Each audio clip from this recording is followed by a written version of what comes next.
ان ایام میں خصوصاً شب قدر میں غفلت نہ برتیں، اور جس حالت میں بھی ہے، خصوصاً خواتین اگر ایام نجاست میں بھی ہیں تب بھی وہ اعمال شب قدر کریں، مصلی سے دور نہ ہو۔ صرف حرام ہے، جیسے نماز معاف ہے کہا جاتا ہے نا، سبھی جانتے ہیں معاف نہیں ہے، نماز تو حرام ہے۔ یہ جو کہا جاتا ہے نماز معاف ہے، دراصل معاف نہیں ہے، یہ حرام ہے۔ اگر حالت نجاست میں کوئی روزہ اور نماز رکھتی ہے تو اس نے حرام کام کیا ہے، ثواب کے بجائے عذاب ملے گا۔ صرف معاف نہیں ہے، روزہ اور نماز بعد میں پڑھنے کی ضرورت نہیں، لیکن روزے کی قضا بعد میں ضرورت ہے۔ کس کے لیے؟ ایام نجاست میں اگر خاتون ہیں۔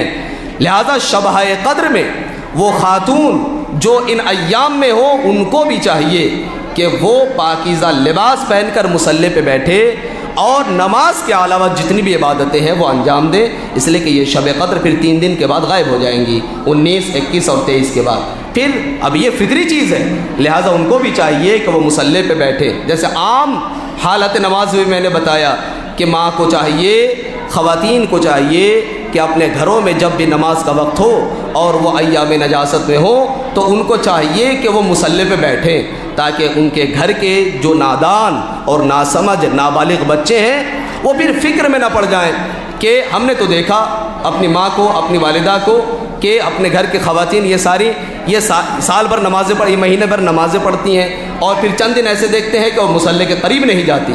اس سے ماہرین تربیت یہ کہتے ہیں ایک غلط اثر بچوں کے اوپر یہ جاتا ہے کہ اس کا مطلب یہ ہے کہ کبھی پڑھ لو کبھی نہ پڑھو، تو یہ تربیت میں فرق آتا ہے۔ لہٰذا ان ایام میں بھی کم سے کم مصلی پہ بیٹھیں، پاکیزہ لباس پہن کر تسبیح پڑھیں، نماز پڑھنا تو حرام ہے، دعائیں پڑھیں، تسبیح پڑھیں، تاکہ بچوں کو لگے نہیں ہماری والدہ، ہمارے گھر کی مائیں وہ ابھی بھی عبادت میں مصروف ہیں۔ لہٰذا ایسے خواتین صرف 2 کام نہیں کر سکتی، ایک کام تو یہ ہے کہ نماز نہیں پڑھ سکتی، دوسرا کام شب قدر میں یہ ہے کہ قرآن پڑھتے ہوئے قرآن کے کسی حرف کو وہ چھو نہیں سکتی۔